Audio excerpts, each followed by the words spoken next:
So we're here with Steve Quakenbush. He's the executive director here at the Finney County Historical Society. We really appreciate you taking the time. Well, we're glad to help.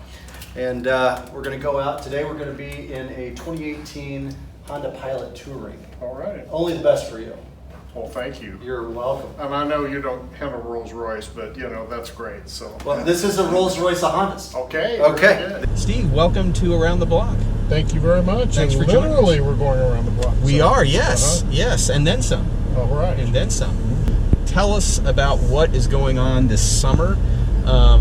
You know, any new exhibits? I understand you have a new exhibit, but maybe we don't want to mention it. Oh, I'll be glad to talk about I'll start that. with that.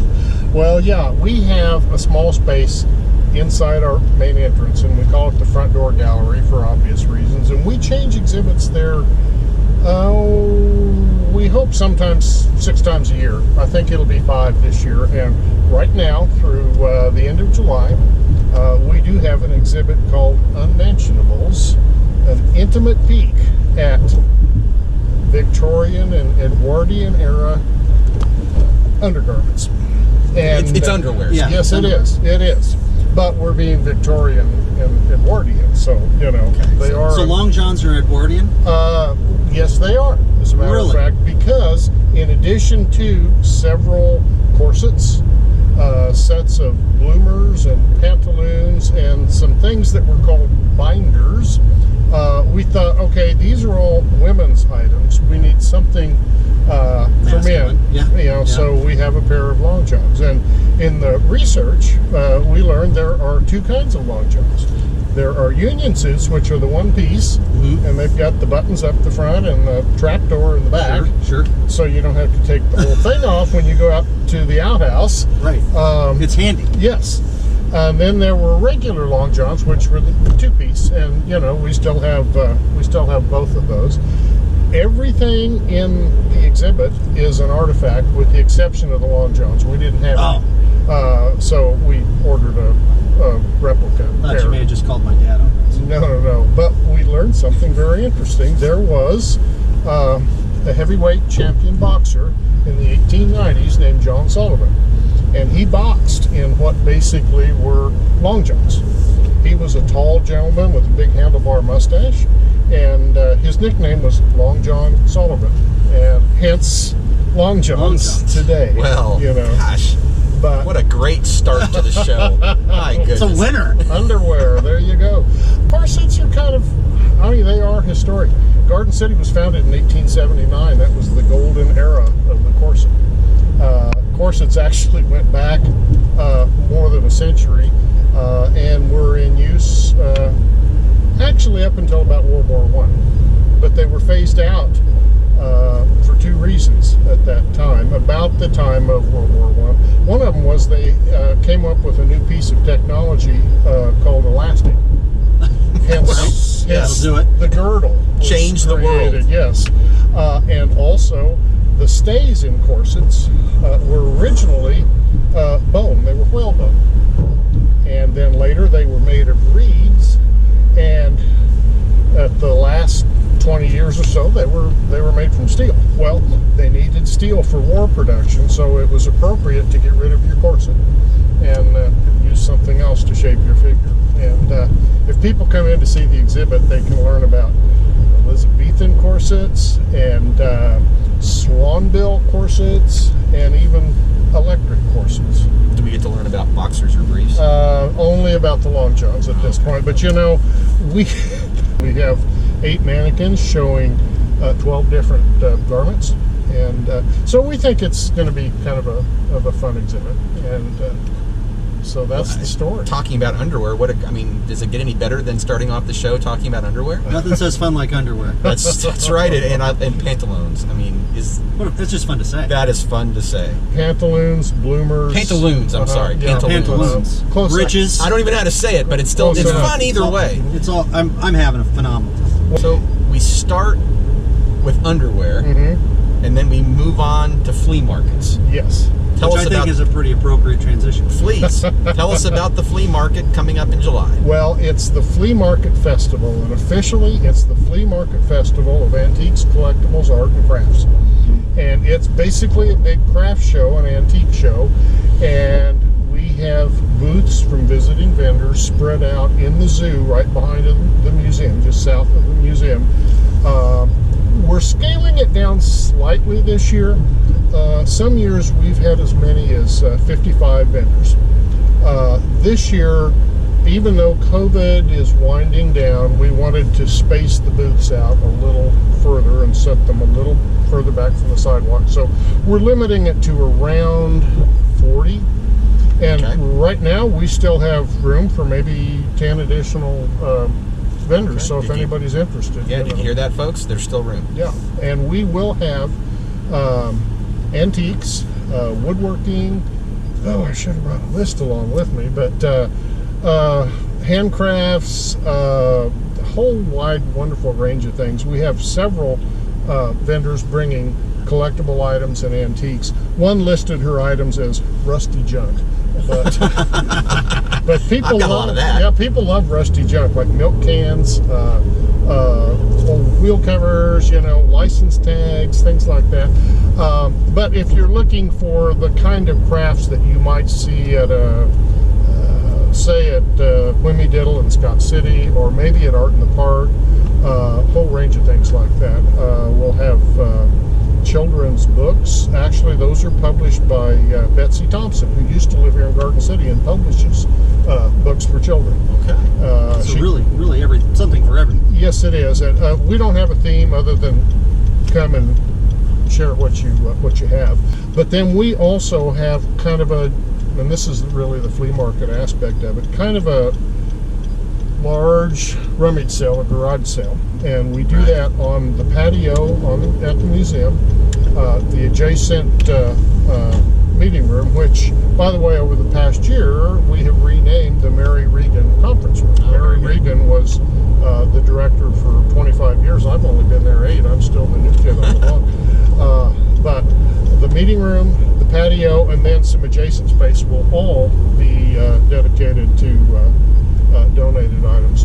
One thing that's important, really important for people to know, usually at this time of year, we're asking for donated items. Thanks, we're full. We have all we need. But we've been doing this 12 years. And it started 12 years ago with kind of a scattering or smattering of items on the patio, and I wasn't there yet. I believe 12 visiting vendors, and it's just really, really grown. The event this year is the 10th of July, and it's 8 in the morning to 2 in the afternoon. And over that same period of time in 2019 and 2018, each year we had over 4,000. We actually had an estimated 4,500 people. Yeah. So. Well, and I'm sure everyone is excited to come back out this year, having not had the event last year. So Garden City, Finney County, Southwest Kansas, come out on July 10th and check out the Flea Market Festival. Yeah, that'd be great. We hope to see a lot of people. It's a way to do some shopping. People love shopping. It's a way to spend some time outdoors. And it's July, that's why we ended at 2. Smart. Yes. Not too hot. Yes. And it'll only be 99. 100. Yeah. Won't quite hit the triple digit. Yes. In your opinion, what is the most interesting exhibit we have in the museum right now?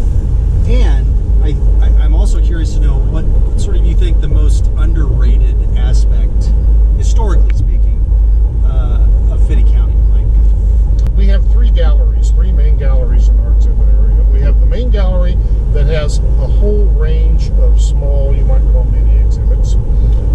Then we have the temporary gallery, where right now for 2 or 3 years we've been showing true crime. Gotta love true crime. Yes, and that addresses the Clutter case of 1959, and then the crime spree of the Fleagle Gang, who were bank robbers and killers in the 1920s. And then we have the Spirit of the Plains gallery.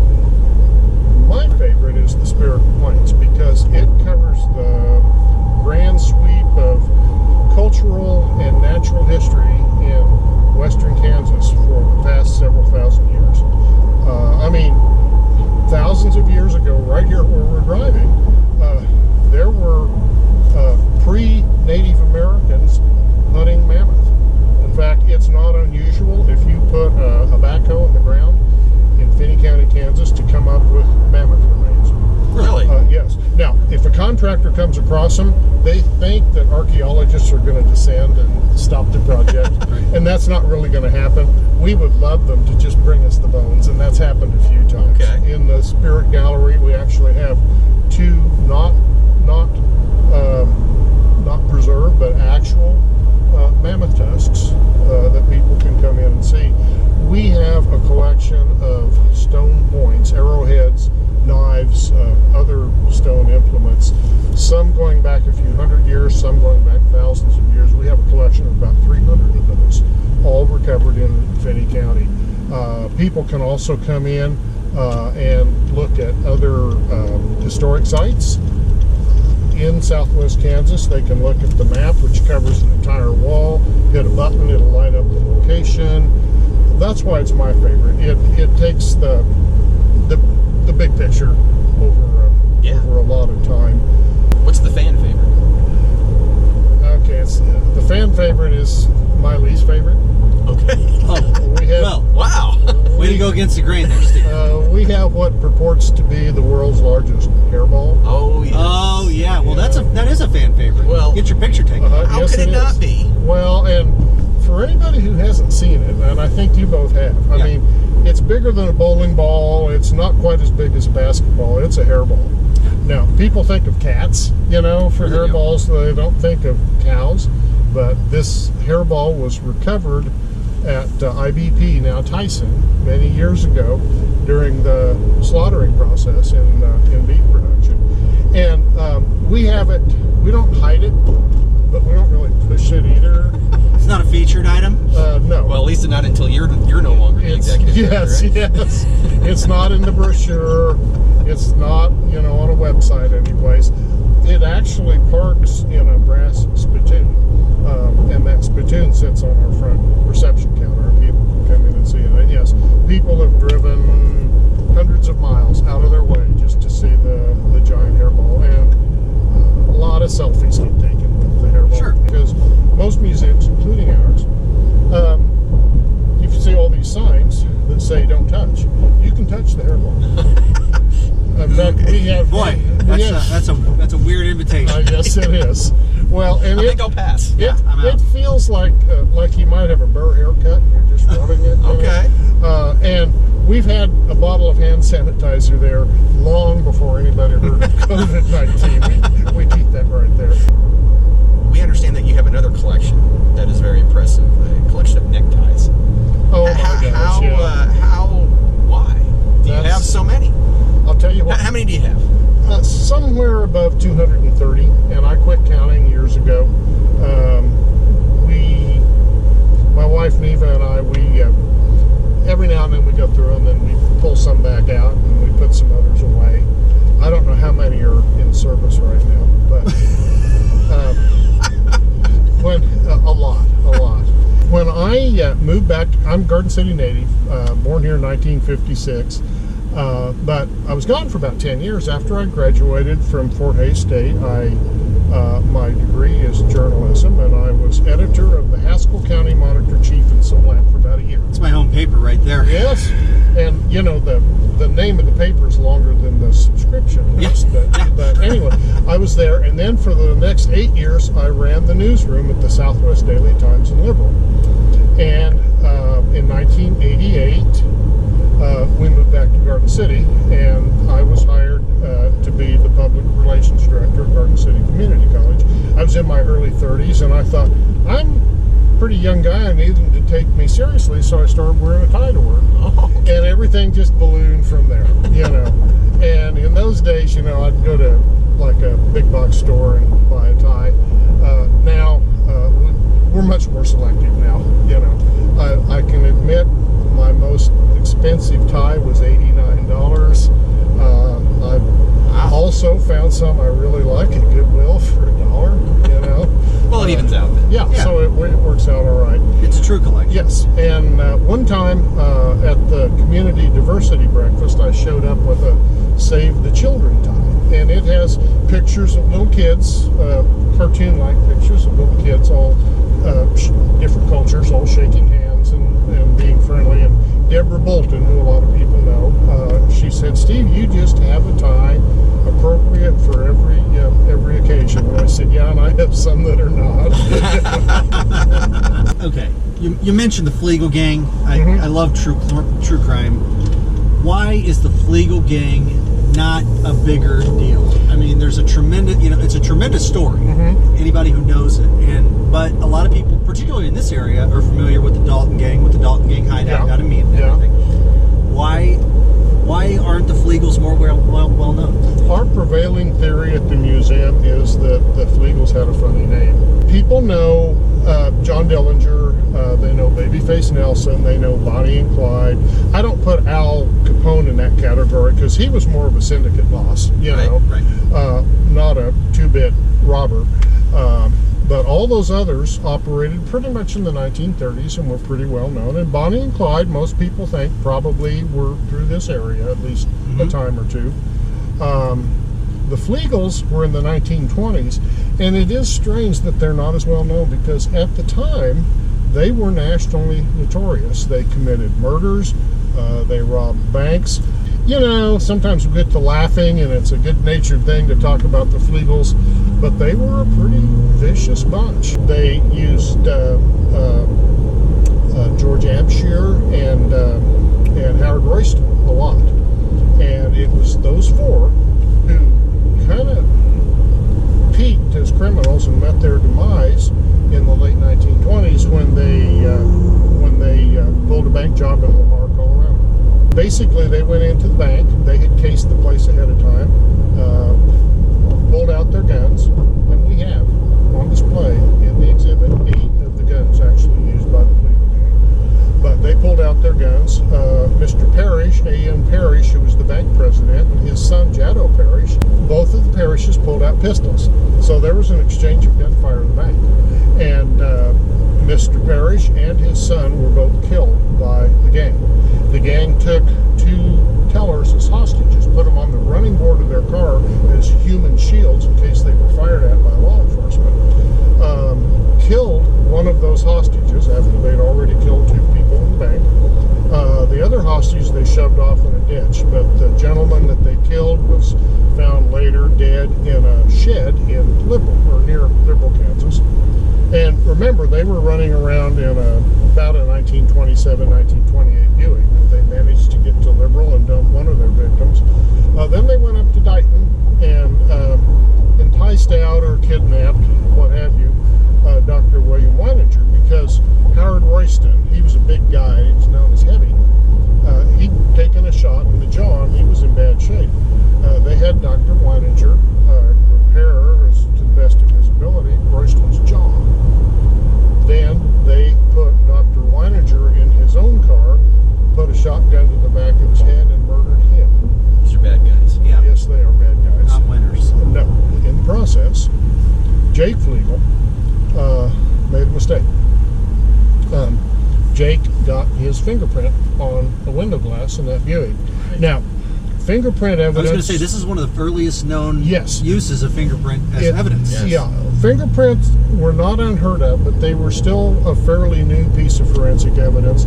And the Fleagle case actually was the first case involving the FBI with a fingerprint that led to a conviction. So we have that window glass on display out of that car. Right. Yeah. There's a little conflict. It was at one time at the Big Timbers Museum in Lamar. It's now at our museum. And our colleagues in Lamar would like it back. But that... A battle over the Fleagle Gang. That component of the crime happened in western Kansas. Right. The Fleagle family, they are buried in a little section of Valley View Cemetery. Fascinating. And It is fascinating. so Brett, what I got out of that? Fleagles were loyal Buick customers. Yes. Yes, indeed. Which we sell at Yes. Western Motor. Very good. Remember that. Very good. So, you're now part of Finney County history, I understand. not too long ago, just a few weeks back, you were inducted into the Garden City High School Hall of Fame. Yes. Tell us about that that experience and that that honor. Well, you know if you're nominated, but you still don't know if you'll be chosen or not. What was your reaction? Well, my reaction was to go to the website of the high school and look at the list of other honorees, and it was kind of intimidating. I thought there are some pretty impressive people on here, and I don't know whether I really belong on this list or not. Oh. When I was in high school in the early 1970s, I was on a list or two, but they weren't lists like this one. They weren't quite as honorable. No. So that's all I can say. It was an unexpected and just a great honor. Yeah. I'm just, Congratulations. well, thank you very much. Congratulations. Thank you so much. I've been through numerous commencement ceremonies because I did work for a college for nearly 25 years. Yes. I've never spoken at one until now. Wow. So that was different. Yes, it was. Yeah. Yes, it was. Yes. Was that a little intimidating? I was talking to high school students, so no, it wasn't a big deal. No pressure? No. So it was fine. Now, speaking of speeches, one of the things that I love is our American speeches, and I hear tale that you know the Gettysburg Address. 80% of the time, I can recite the whole thing. Wait a minute now. That's not what that's not what I heard. I heard that it was a done deal that you could just bang. It's like off the top of your head. Pretty well. I mean, it is the greatest piece of American rhetoric ever developed. I think it is, and I think that's because it's so succinct. And it is about 4 minutes, or at least at the time Lincoln gave it, it's about 4 minutes. And I, whether you know everything word for word or you just know the gist of it, I think that's important. So, can you give us a little bit of How much do you want? less than 4 minutes? Okay, well, I'll give you a portion, yeah. Start from the top. Sure. Let me set the context real quickly. Lincoln wanted to turn the thrust of the war from simply preserving the Union to preserving the Union and eliminating slavery. The initial effort had been preserve the Union. Lincoln used the speech to start building sentiment toward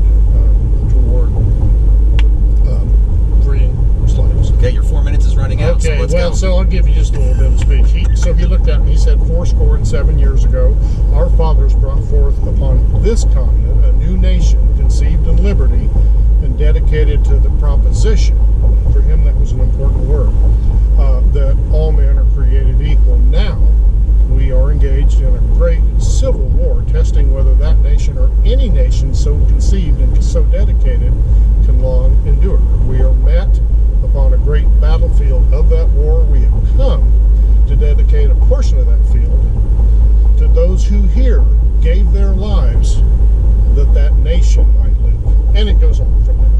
As well. Very good. But it's an important sentiment on Flag Day, which is when this is being recorded. Yes. Yes. To sort of think through.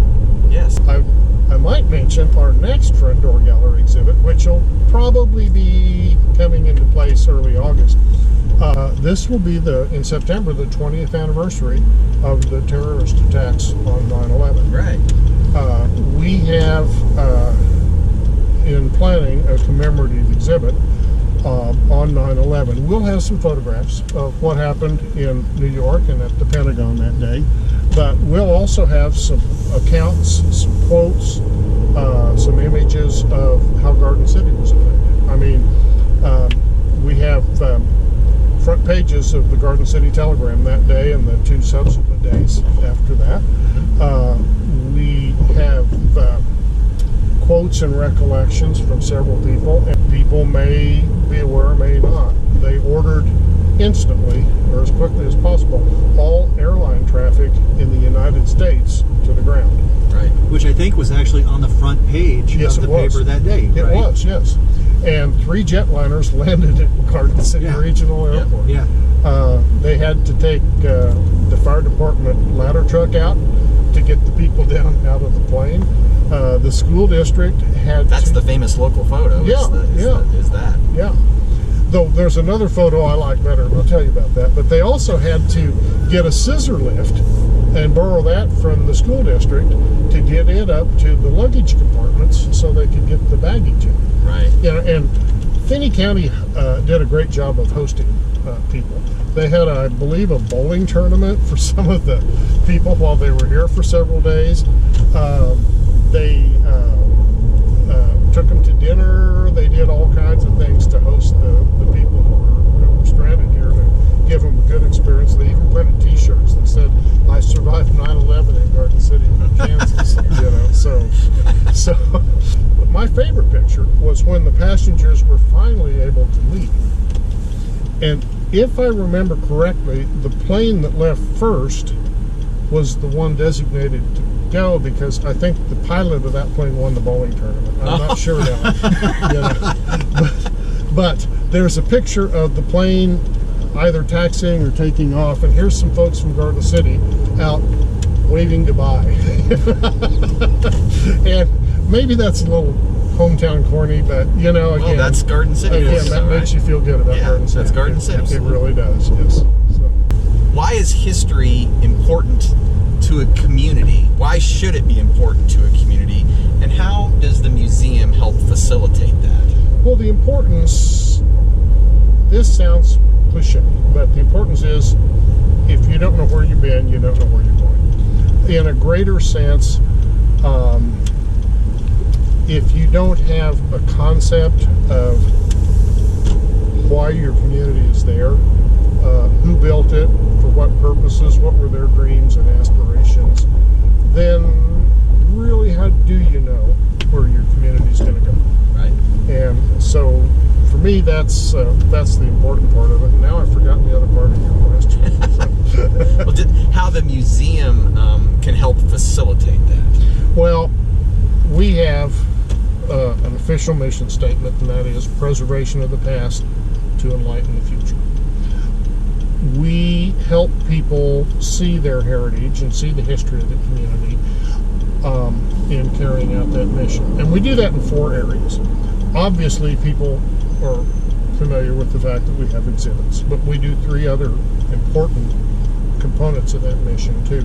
We have a year-round education program that takes history and historical experiences and historical artifacts to school children and adults throughout the community. So we have the educational component. That's part of how we do it. We also do it through the preservation of artifacts. If you come in and see our exhibits, you're seeing probably 15% of our holdings. We have more than, on the books, more than 21,000 records, artifacts, and photographs. And then there's also historical research. It's kind of funny, but you know, people don't know we have a library, a research library. Right. They'll come in and say, "Oh, you have a research library? Yeah, it's upstairs." "Oh, you have it upstairs?" So we have exhibits, we have research, we have artifact preservation, and we have education, and that's how we do what we hope will help people understand and appreciate Finney County history. We did get you a little something, a slice of sweetness, as it were. We got you 2 Oh my gosh. pieces of cheesecake. Thank you very much. I knew back in 1976 when I bought my first car on my own that I was buying it at the right place, because it was at Western Motor. Now, it was a different brand and it was used, and I was working for a rival car dealer at the time, but I did, so I knew that would pay off someday, and here we are. And here we are. So, It paid off in cheesecake. There you go. All right. So